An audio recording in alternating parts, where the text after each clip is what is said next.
Hey, Gene. Yeah, so finally it has stopped raining here in Bowling Green. We have blue skies, beautiful sunset, but we're still dealing with this flooding across the region. Now, what I'm about to do not do at home. I'm going to show you just how quickly you can underestimate how deep this water is. We are here at the new BKO Lake. We're going to slowly walk in here. I'm not even sure how deep this is, and it is already above my boots. And this just goes to show how quickly the water can get really high. This is what's happening out on your roadways. So when you see that water over the roads, this is more than a foot of water that can sweep your car away. So again, never underestimate how deep that water is over a roadway. It is always best just to turn around, do not drown. And we're gonna continue to deal with some of these flooding waters, as even though the showers have come to an end, that runoff water is making its way down into those creek beds and into those rivers. These snowflakes are very large. You can actually see the crystallized structures in these, as these snowflakes are very large. This is a very dry snow, a very powdery snow that's been out here all morning since AM Kentucky started, and you can probably hear it crunch. Are you ready? There you go, folks. Just to show you how cold it is out here, and it's going to stay cold as we go throughout your day, so definitely stay bundled up. But there is a warm up in the forecast. I'll let you know how warm it's going to get and when that next chance of rain is moving in here when we come back. The water levels are continuing to rise as the rain keeps falling, and there's more rain in the forecast with a chance of some severe weather. Those details tonight on 13 News at 6. Whether you're planning a family outing or an outdoor adventure, we'll let you know how the weather will impact your weekend plans and what you can expect for the upcoming work week. We are having a special edition of Rooftop Forecast featuring the snow. The snow has finally reached Bowling Green. It is falling. It's also very breezy out here, so the snow is pelting my face as it comes through. It's also a little bit wet on the ground after we saw rain throughout our day. That is going to flash freeze as we head into your morning time hours, causing some slick conditions on the roadway. On top of that, we're adding some snowfall accumulations across the region. We're already seeing pictures coming into the studio, including Greenville, who's already seeing a white coating on the roadways and on the ground. Several other locations are reporting that. Send us your updates as we go throughout the night. We're still dealing with the severe thunderstorm warning that's just to the east of Elizabethtown. That's going to be gliding off to New Haven along 31 East here in just the next few minutes. That tornado warning is just outside of our viewing area for Nelson County, but this severe thunderstorm warning is due to the 60-mile-an-hour radar-indicated gust of wind that can be expected as this storm continues to glide just off to the east. So if you're in that area, batten down the hatches, as you can expect some gusty winds over the next couple of minutes. Not only are we dealing with where will that freezing temperature be of the entire profile of the atmosphere, but where will the moisture be? We are starting to see that moisture now surge its way in, and as we go through the night, this low pressure system is going to glide its way to the east, allowing some of that moisture to rise up, and that's going to give us our freezing rain as we head into your nighttime. Right now looks to be right over I-65 again. No reports just yet of anything on the ground. However, we did have some damage along this as it has been holding on to that little bit of a notch. That last round of showers that moved through Bowling Green tipped us over that 3-inch mark, just slightly over 3-inch, making us the highest total here in the region right now. Notice just to the southern tier of the state, most folks finally made it to that 2-inch mark and just above, close to 3 for the folks over in Elkton. Take a look, though, as you head over to Burkesville, 2.21 inches. Most folks saw quite a bit of the downpour. Folks to the north and west saw, we'll say, lighter rain compared to us here in the south. Memorial School around 10:27, then making its way up to Fairview Church around 10:31. So if you're in the line of the storm, again, seek shelter immediately, as you do have that tornado warning in effect for your area. So with this flooding, what we're still dealing with, again, folks, don't put your guard down. We were talking about that just a little while ago.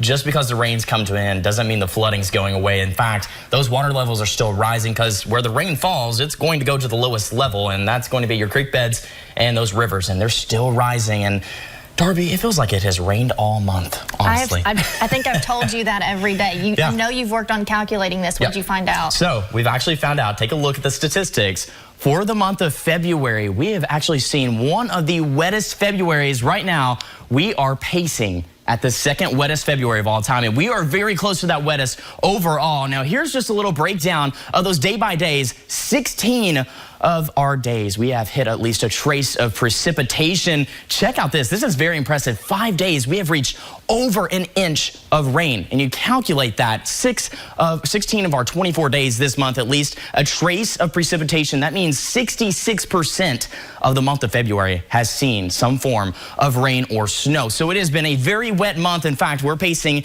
at 11.08 inches. That record just at 11.27. And as we get closer to the end of February, there is a very slight chance we might just tip over that record. Starting to see this freezing rain make its way. We've been watching all day where that moisture line is. You notice where it's cut off. That's where that dry air versus saturated air is.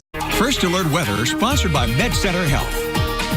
We're tracking a tricky system that's moving across the region. You can see the rain, the sleet, and the snow. We are watching that rain here in Bowling Green right now. Just took a step outside. It is rain as we're speaking, but we are starting to see some signatures of it trying to switch over. That means we're trying to break that warm boundary we have in the atmosphere. Once we can break it, we'll start to see some of that frozen precipitation start to move in to the north and west, starting to signify some of that snow. Please send me your reports. Let me know what you're seeing on the ground. That way we can compare it to Doppler Max. We do have that winter weather advisory still in effect for much of our viewing area until 7 o'clock in the morning Eastern time, 6 o'clock Central time. Our southeastern counties not in this advisory, not really expecting too much in the way of frozen precipitation for you all. But over to our west, we do have this winter storm warning now in effect for some of our western counties over towards Todd, Christian. Those counties are in that winter storm warning until 3 o'clock in the morning, as they do have an enhanced chance at seeing some ice as well as some of that snow. Temperatures right now, we're getting really close to that 32 degrees mark across the region. 27 though up in Evansville, 30 over in Paducah. They're seeing quite the mess already. Several reports of ice and even some snow building out in Greenville right now. We are just on the wet side, not really seeing any snowflakes falling just yet. 30 degrees, so you are at that freezing mark and start seeing things start to freeze here in Bowling Green, though. We do have water on the camera, still dealing with these rain showers. Got that warm boundary in our atmosphere, causing our roads to be on the wet side. Be careful as we go throughout the late night hours. Could see some slick spots, especially on those elevated surfaces as we switch over to some of that frozen weather. 34 degrees right now here in Bowling Green, getting close to flirting with that 32 mark. Feels like 29 as we are dealing with a northeasterly wind at 6 miles per hour. Some moisture in the environment for sure, with a 31-degree dew point currently. Taking you to Lake Cumberland for your hometown forecast, sponsored by the Kentucky Lottery. Your low temperatures tonight down to below freezing, around 30 degrees for the folks over in Burkesville. Now, these colder temperatures are causing an issue because we do have a warm boundary in the atmosphere. Here's the different types of precipitation we're dealing with. That snow is when the entire column has gone frozen. We're dealing with the whole warm column right now. We do have that rain, but because there is some warm temperatures just into our mid-levels, when we start seeing that sleet, what's happening is the ice pellets are melting and they have a chance to turn to rain, and then as they fall lower in the atmosphere, they freeze back over and form ice pellets and become sleet and fall to the ground. So we're going to deal with this transition from rain, sleet to snow as the night progresses. Now, the colder temperatures are thankfully due to this cold front that pressed through. We're still seeing the cold air start to make its way in. Some messy weather over towards Missouri and Illinois, already seeing quite a bit of snow and ice as we break it down on Predictor. You notice it tries to mix in that sleet as well as rain up until 11:30 tonight. Snow starts to develop just to the north. I think this band right here is where we're going to see the greatest chance for accumulation progressing through the night. We start to try to change that over to some snow here in Bowling Green, and then just past 2 o'clock in the morning, it starts to make its way on out of here. We start to dry out, though, for your Saturday, waking up in the morning on the cold side. Northerly winds, we'll see a mix of sun and clouds for your Saturday. 38 degrees as we get close to 9:30 in the morning. Heading into your afternoon, we'll go back in the 40s, so anything that does fall tonight will luckily melt as we go into your day tomorrow, as temperatures are going to get more on the mild side. We'll still continue to deal with some clouds. More moisture tries to move in late Saturday and into your early Sunday morning hours. May see a few showers move in. As far as ice, I think here in Bowling Green on the low side, maybe a glazing. Just to our west, though, that greater chance up to a 10th over towards Paducah. Along this line where that winter storm warning is, that's why it's been issued, because of that icing. Now, as far as snow, there's going to be a narrow band of snow that puts down a nice little accumulation. GFS saying about 1.5 here in Bowling Green. European a little more widespread on this snow. About 1.6 is what the European is estimating. Now, comparing all the model runs, here's what they look like. Going throughout the nighttime hours, we'll expect anywhere from 9/10. I think 2.6 is a little bit further out there. I don't think we're going to quite make it that. Here in Bowling Green, I think an estimate around an inch or so is what we can expect here in Bowling Green. Our forecast, take a look. Mainly rain to our south and east, hence why they're not in that advisory. For the counties in the white, you can expect around 1.5 inches of snow or less, a glazing of ice, more so ice just to the west. For that blue line, though, now you notice how close it is to Bowling Green. That blue line is where you could see anywhere from 1 to 2 inches of snow with the glazing of ice as well. So we'll continue to track this system tonight, and we'll keep you up to date as the system progresses. We will see a chance for rain as we head into your Sunday. Spotty showers, 30%. We dry out for your Monday, 46 degrees, but the rain returns to kick off the new week. Tuesday, a 50% chance of showers. Wednesday, a 60%. Temperatures get on the mild side, 56 degrees, though, and we continue to have some small rain chances into our Thursday morning. I think we dry out for most of your Thursday, but then heading into into Friday. Another chance for some scattered showers and that high temperature around 54 degrees. We'll be right back with Mike Clef and Courtside.